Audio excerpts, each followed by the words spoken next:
پس از 2 روز انتظاری سیوارا توانست مبلغ از روسیه فرستاده پدر را به دست گیرد. تا زمانی گرفتن این مبلغ وقتی زیادی صرف کرد. حتی نتوانست به دانشگاه رود.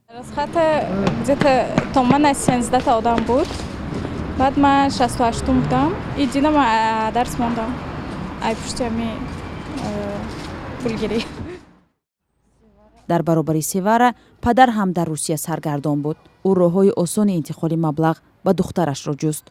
یه بار از التای کرونا رای کردن، وزارت کردن، ای زن و یونیستریم رای کردن.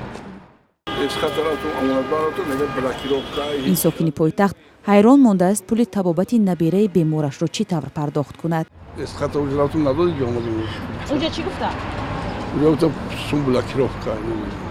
تغییر شیوه فرستادن پول از روسیه به تاجیکستان در چند روز اخیر بیش از همه مهاجران و خانواده‌های آنها را به مشکل دچار کرده است.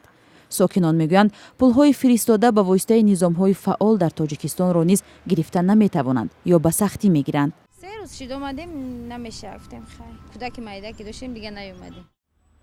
مقامات تاجیکستان 3 روز پیش مرکز ملی انتقال پول را فعال کردند و از شبکه‌های بین‌المللی خواستند که به آن همراه شوند.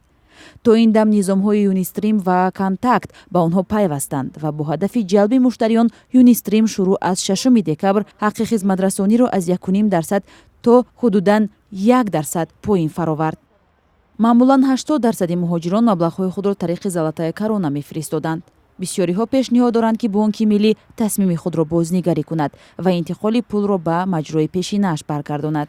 اما مقامات بانک ملی از تصمیم خود حمایت می‌کنند و می‌گویند در اینجا پیش از همه مسئله جلوگیری از پولشویی و پشتیبانی از بانک‌های تاجیکستان است. طبق آمار رسمی مهاجران در 9 ماه امسال به کشور نزدیک به 2.5 میلیارد دلار فرستادند. سروینوزی روحلو، شهلوی عبدالله، آزادی، دوشنبه.